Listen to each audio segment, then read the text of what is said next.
어제 어느 목사님이 우리 집에 오셔서 이렇게 대화를 좀 나누는데 아까도 말씀드렸던 성탄절의 분위기가 하나도 없다. 당연한 건지도 모르겠다. 이야기를 하시면서 뭐라 그러냐 하면 성탄절이 12월 25일이라고 하는 근거가 없다는 겁니다. 실제로 그렇지요. 벌써 2000년도 훨씬 더 되는 시기에 BC 한 4년, 그러니까 기원전 4년경에 예수님이 출생을 하셨다고 그러니까 근데 몇 월 며칠 날에 태어나셨는지 사실은 잘 모르는 거지요. 그래서 이제 많은 학자들이 그날을 이 모양 저 모양으로 따지고 연구해보고 추측해 보았는데 그게 12월 25일이더라. 추측한 거예요. 추측. 저도 제가 언제 태어났는지 잘 모릅니다. 나이도 잘 모르고 살고요. 생일날이 잘 모르고 삽니다. 근데 부모님들이 제가 자라나는 동안 너 몇 월 며칠 날 태어났어. 이래서 제가 그날이 제 생일인 줄을 알아요. 태어난 날이 언제인지 제가 본 기억이 없어요. 여러분들도 그러시지요?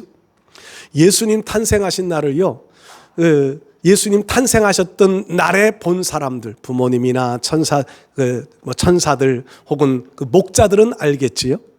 그런데 예수님은 출생하시자마자 불행스럽게도요, 피난길을 올라야 됐었기 때문에 참 그 날이 언제인지 정확한 기록으로 남겨질 만한 여력이 없었습니다. 그래서 12월 25일로 정해놓았는데 하필 그날이 무슨 날이냐면 중동 지역의 대부분의 나라들이 태양 숭배일로 지키던 날이었어요. 그러니까 과거에는 태양에 제사를 드리고 막 이랬잖아요. 하필이면 그날이 태양 숭배의 날인 거예요. 겹쳐진 거지요. 그러다 보니까 근래 들어와서 다시 재조명을 해 예수님 탄생하신 날을 조명하는데 그날일지 아닐지도 모르고 하필 그날이 태양 숭배일이다 보니까 차라리 안 하는 게 낫지 않냐. 성탄절이라고 하는 것을 하지 않는 것, 자칫하면 성탄절을 태양 숭배일로 오해할 수 있는 날이 된다. 그래서 어떻게 주장하시는 분들이 차라리 안 지키는 것도 괜찮겠다.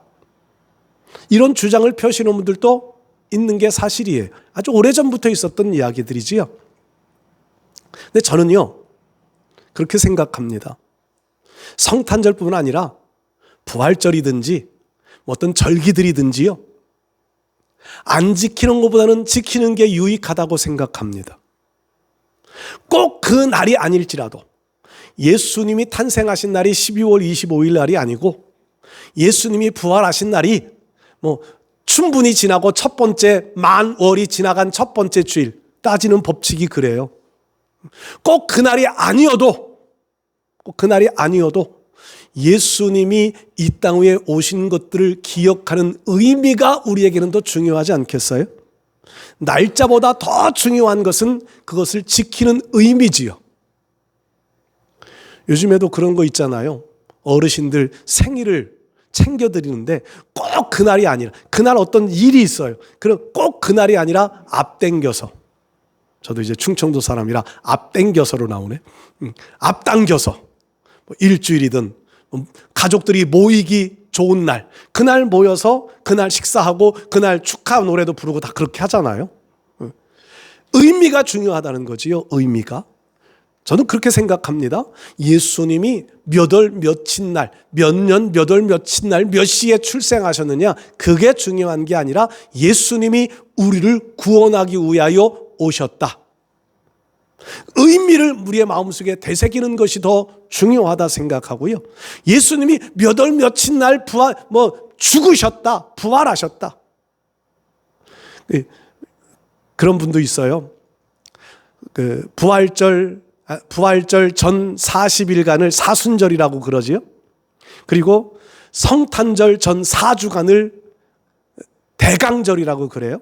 그리고 이 성탄절이 지나고 3주 동안은 주현절이라고 지켜요. 이 절기들은요, 우리 개신교에서, 개신교란 말, 기독교에서 만들어낸 게 아니라 천주교에서 만들어낸 절기들이에요. 그러다 보니까 그 천주교에서 이제 우리가 종교를 개혁하자, 개혁신앙으로 돌아가자, 성경으로 돌아가자 그랬는데 그런 것들을 지킬 필요가 뭐가 있느냐? 이렇게 주장하시는 분들도 많습니다. 천주교의 유물이지 우리 기독교의 절기는 아니다. 저는 그런데 그 부분도 그렇게 생각해요. 예수님을 기억하고 예수님을 기념하고 예수님을 생각하고 예수님이 오셨던 이유, 예수님이 죽으셨던 이유들을 묵상하는 기간이라면 천주교의 절기가 아니라 나의 절기가 되어짐이 마땅하다고 생각합니다. 신앙의 고백을 하는 차원에서. 그래서 오늘 이 성탄절도요, 12월 25일 날 예수님이 탄생하신 날인지 아닌지는 잘 몰라요. 그러나 누가 어떤 마음에 어떤 생각에 어떤 의도를 가지고 결정했는지 우리는 그거 잘 모릅니다. 물론 뭐 학자들은 연구해서 그런 기사들이 기록들이 다 남겨져 있기는 하지만 그게 중요한 게 아니라 예수님이 왜 오셨느냐 하는 거지요. 오늘 성경 말씀 보면 하나님이 오사라는 단어를 반복해 기록해 놓습니다. 하나님이 오사. 이 말씀은 하나님이 육신을 입고 이 땅에 오시는 예수님의 출생을 예언하는 내용들입니다. 이사야 선지자는 구약의 선지자들, 대부분 다 모든 선지자들이 예수님의 오심을 예언하는 내용들로 기록이 되어지는데 특별히 이사야 선지자는 그것을 더 구체적으로요, 더 실제적으로 이사야 선지자는 예수님이 이 땅 위에 우리의 구원을 위하여 오신다고 하는 내용을 더 자세하게 기록을 해놓고 있습니다.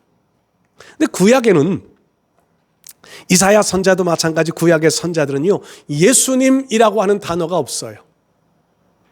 구약에는 메시아가 오신다. 그 메시아라고 하는 것은 기름 부음 받은 자, 어떤 특별한 일을 위하여 오신 자라고 하는 의미이기 때문에 구약의 선지자들은요, 그냥 하나님이 오신다.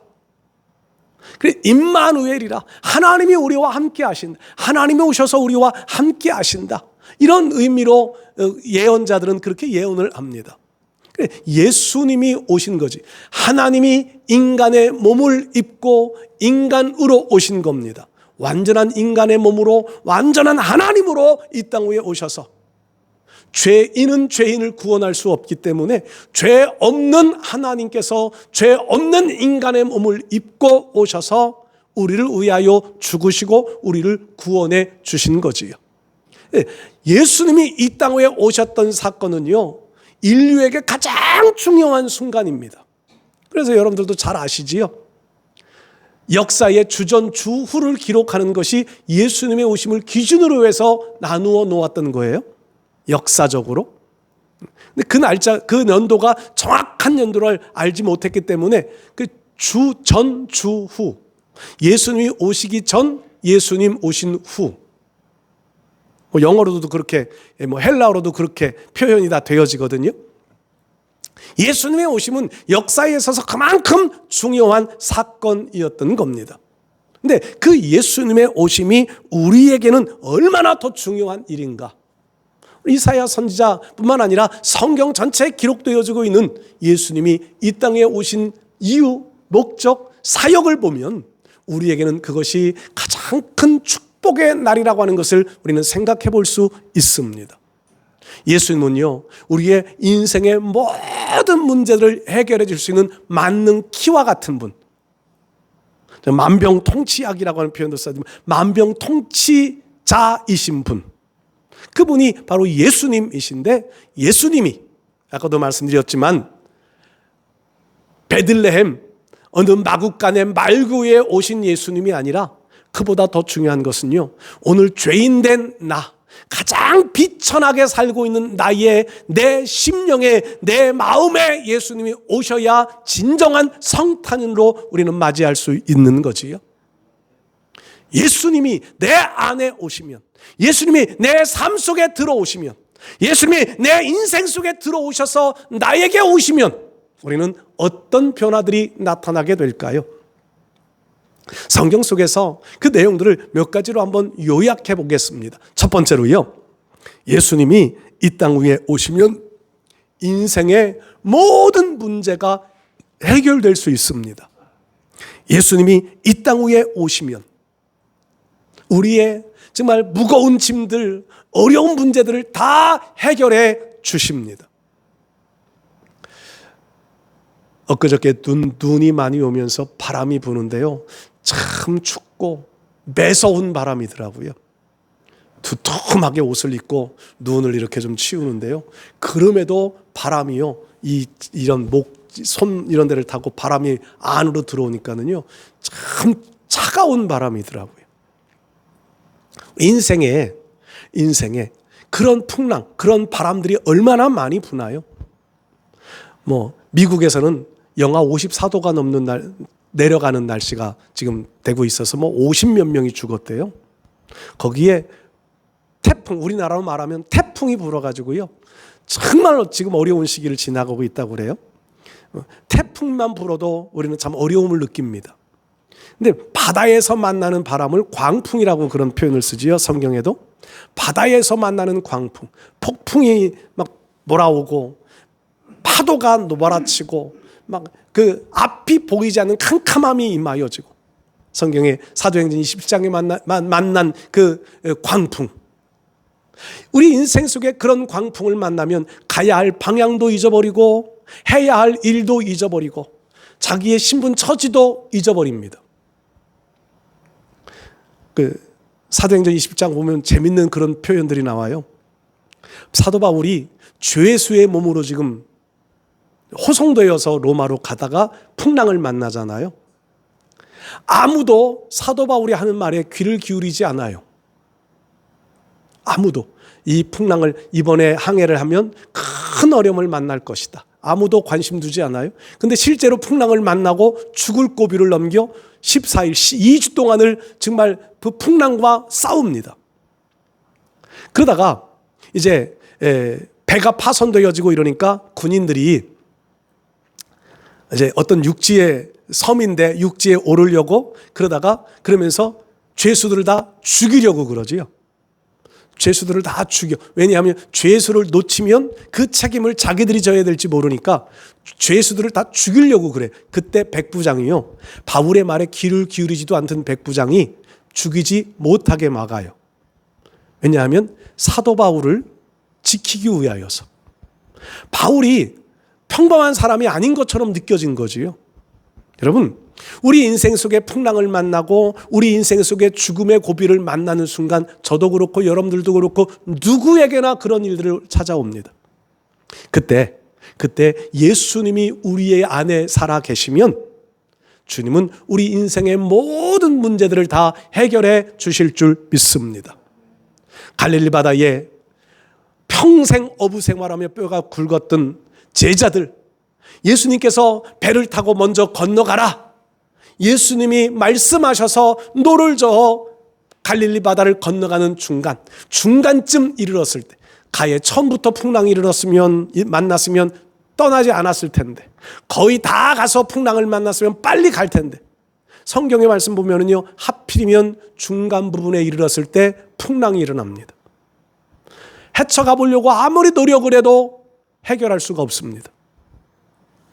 산 위에 기도하고 계시던 예수님, 제자들의 모습을 지켜보고 계시다가 물결 위를 걸어 제자들에게 가까이 가십니다.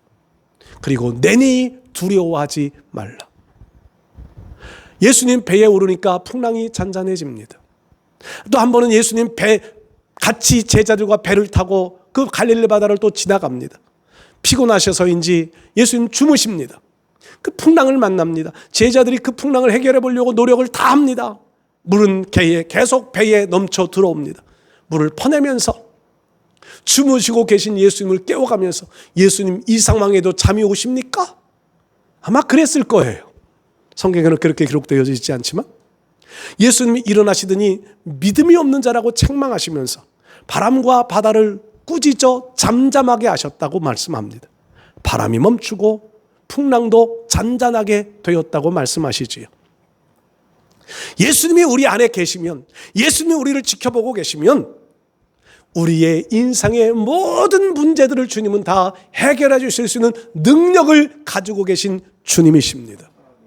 문제는 그 주님이 우리를 위하여 일해 주셔야 한다는 겁니다.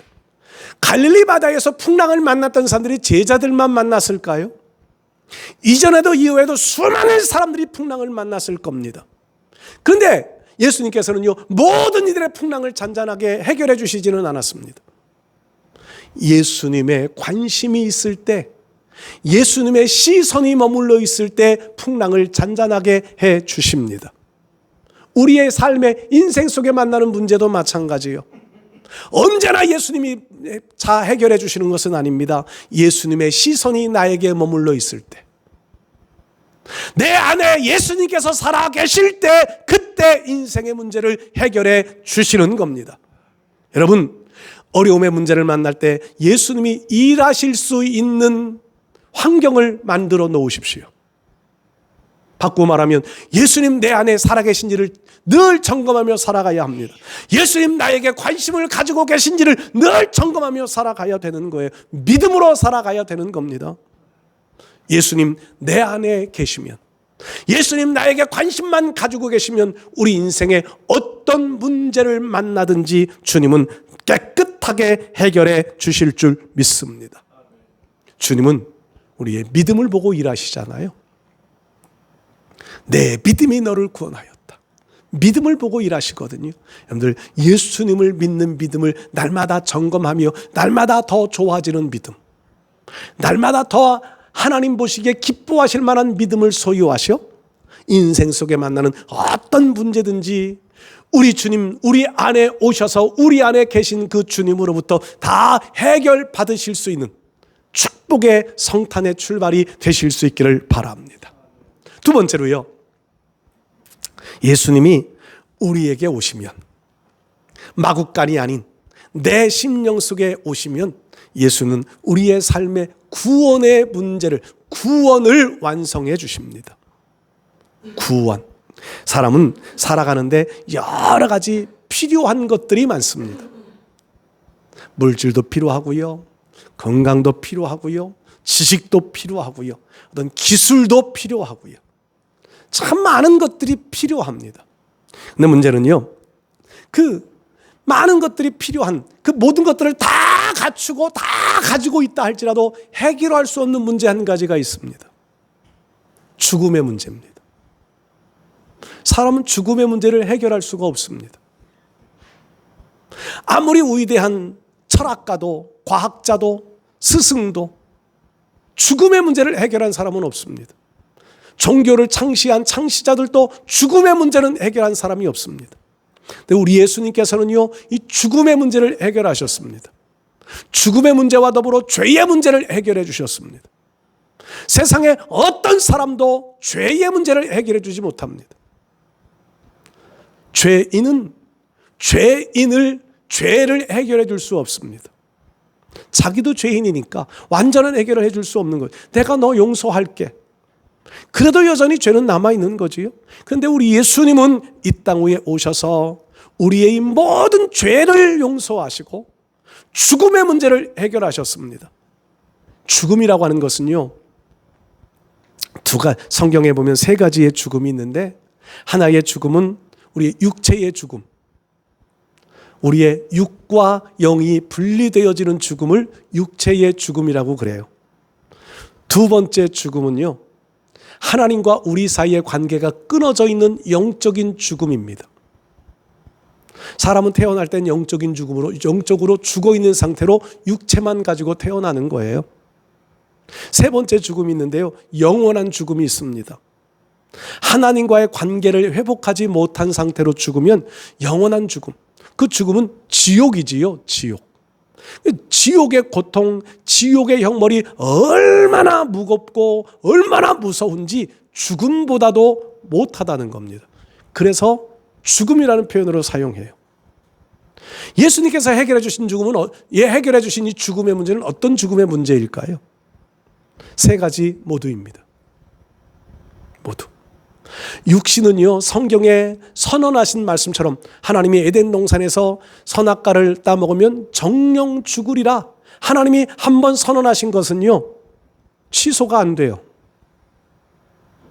그 메데 파사, 바벨론의 에스더 시대에 왕이 한번 조서를 내리니까 하만은 죽여도 조서는 취소가 안 돼요. 그래서 그 조서를 바꾸기 위한 조서, 그 조서가 실행되기 전에 다른 조서를 내려서 그 조서를 무효화시키는 일을 하지 조서가 취소되지는 못해요. 하나님이 한번 말씀하신 것은요, 취소되지 않아요. 정령 죽으리라 말씀하셨던 대로요, 인간은 다 죽음의 길을 건너갑니다. 근데 예수님이 오신 것은요, 그 죽음 이후에 우리를 부활시키는 거지요. 새로운 조서가 내려진 거예요. 새로운 조서. 그리고요, 두 번째 하나님과 우리 사이의 관계가 끊어져서 죽는 이 죽음의 문제. 예수님 믿으면, 예수님 믿는 즉시로 하나님과 우리와의 관계가 회복되어지는 거지요. 우리는 지금도 하나님 앞에 예배드리는 진정한 예배자들은요, 영으로는 살아있는 사람들이에요. 이미 이 죽음의 문제를 해결받은 사람들이지요. 영원한 죽음도 해결받은 거예요. 하나님의 자녀의 자리에 있으면 하나님이 지옥으로 보내시지 않습니다. 하나님의 자녀가 되지 못한 이들이 지옥 가는 거예요. 하나님의 자녀가 되어 있으면 하나님은 영원한 천국으로 우리를 이끌어 가시는 줄 믿습니다. 이게 구원이에요. 이게 구원. 여러분, 이 땅 위에 살아가면서도 구원의 문제가 필요할 때가 많습니다. 성경 말씀 들으면 질병에서 건져지는 것도 예수님은 구원이라고 말씀하셨습니다. 살아가면서 수많은 육체의 질병, 아픔들을 겪으며 살아가시지만 우리 예수님 우리 안에 거하시면서 우리를 위하여 일해 주시면 내 믿음이 너를 구원하였다 말씀하셨던 대로요, 12년 혈루증으로 앓던 여인을 치유해 주시잖아요. 38년 동안 그 중풍병으로 앓던 사람도 치유해 주시잖아요. 여러분, 우리 안에 주님 오시면 우리 주님은 우리의 모든 문제에서 구원하셔 영원한 생명 가진 자로 살아가고 있음의 증거들을 보게 하실 줄로 믿습니다. 우리 사랑하는 성도 여러분들, 2000년 전 마국간에 오신 예수님이 아니라 오늘 내 심령 속에 오신 예수님, 내 안에 태어나신 성탄, 이 성탄 되셔서 주님이 이루어주시는 구원이 이루어지는, 완성되어지는 삶을 살아가실 수 있기를 축복합니다. 세 번째로요, 예수님이 우리 안에 오시면 본래대로 모든 것들을 회복시켜 주십니다. 에덴에서 추방받은 인간들, 에덴에서 추방받으면서 인간은요, 참 많은 모든 것을 잃어버립니다. 죽음도 찾아오고 영혼 완전히 파괴되어지고 하나님과의 관계는 단절되어지고 에덴에서 누릴 수 있었던 그 모든 행복은 다 빼앗겨 버리고요. 비참한 그야말로 칼빈이 말했던 가장 비참한 존재, 스스로는 해결할 수 없는 구원의 길로 갈 수 없는 완전한 타락을 이룬 존재. 그럼에도 주님이 오셔서 그 주님을 믿는 순간 우리의 삶은 모든 것들이 회복되어지기 시작합니다. 인간은요, 에덴에서 추방된 이후로부터 낙원을 회복하자고 낙원 회복 운동을 일으킵니다. 과학이 발달되어져 가면서 삶의 질을 바꾸어가면서 낙원으로 회복해보자고 하지만 되지 않아요. 철학자들이요, 지식가들이요, 우리의 지식을 바꾸어 사람의 의식 구조를 개선해서 낙원 만들어 보자고 아무리 노력해도 낙원이 이루어지지 못합니다. 좋은 제품들, 과학기술을 발달해서 좋은 제품들을 많이 만들어 우리의 삶을 좀 잘 살게 해서, 평안하게 살게 해서 낙원 이루어 보자. 삶은 조금 편안해질 수 있어요. 세탁기가 만들어져 빨래하지 않으니까 얼마나 좋아요. 냉장고가 있어서 여름철에 상하지 않게 해서 음식 먹으니까 얼마나 좋아요. 음식 많이 해놓고 보관해다가 또 먹을 수 있고. 근데 그 자체가 낙원이 되어지지는 못해요. 의료 기술이 발달되어져서 사람의 병을 고치고 생명은 연장시켜 놓았지만 낙원은 이루지 못해요. 삶의 질은 조금 나아질 수 있고 수명은 조금 연장할 수 있고, 사람의 지식의 수준은 조금 높아져, 지혜의 수준이 조금 높아져, 삶의 도구들을 이용할 수 있는 것들은 참 많이 만들어갈 수 있을는지 모르지만 낙원은 이루지 못합니다. 에덴으로 갈 수는 없는 거예요. 그러나 예수님이 우리 안에 살아계시고 예수님이 우리의 삶을 통치하시면 우리는 본래대로 에덴을 회복할 수 있게 되는 겁니다. 우리 심령에 예수님이 말씀하시지요. 천국이 가까웠다. 회개하라. 천국이 가까웠다. 예수님이 오시면 천국이 우리의 심령 속에 이루어집니다. 이게 회복이지요. 예수님이 우리의 삶 속에 오시면 결국에 반드시 천년왕국 시대의 낙원, 정말 그 에덴은 완전하게 회복되어질 거예요. 그날 우리는 모두 그 자리에 있어야 할 줄 믿습니다. 예수님은 회복시키기 위하여 오셨습니다. 우리 사랑하는 성도 여러분들, 창조하신 본래의 모습, 아담과 하와를 창조했을 때 그 아담 하와의 연령은 몇 살쯤 되었었을까요? 이건 성경에 없는 내용이지만 제가 질문을 해보는 것은요, 아담과 하와가요 나이 많이 먹은 노인의 모습 아니었을 거예요. 아담과 하와가 아직 자라나지 않은 미성년 같은 나이가 아니었을 거예요. 가장 아름다운 모습. 예수님께서 사두개인들이 질문할 때 그렇게 대답하시잖아요. 사두개인들은 부활도 믿지 않고 영도 믿지 않고 그 다음에 천국도 없어요. 그게 종교 지도자들이에요. 제사장들의 무리예요. 그때 예수님께서 그 질문을 하실 때 부활 때에는요 시집도 가지 않고 장가도 가지 않고 가장 아름다운 시기, 가장 아름다운 시기, 아담과 하와가 결혼한 이후의 모습으로 창조된 게 아니라 그 전의 모습으로 창조되었거든요. 가장 아름답고 가장 좋은 시기, 그게 우리가 회복되어져야 될 시기예요.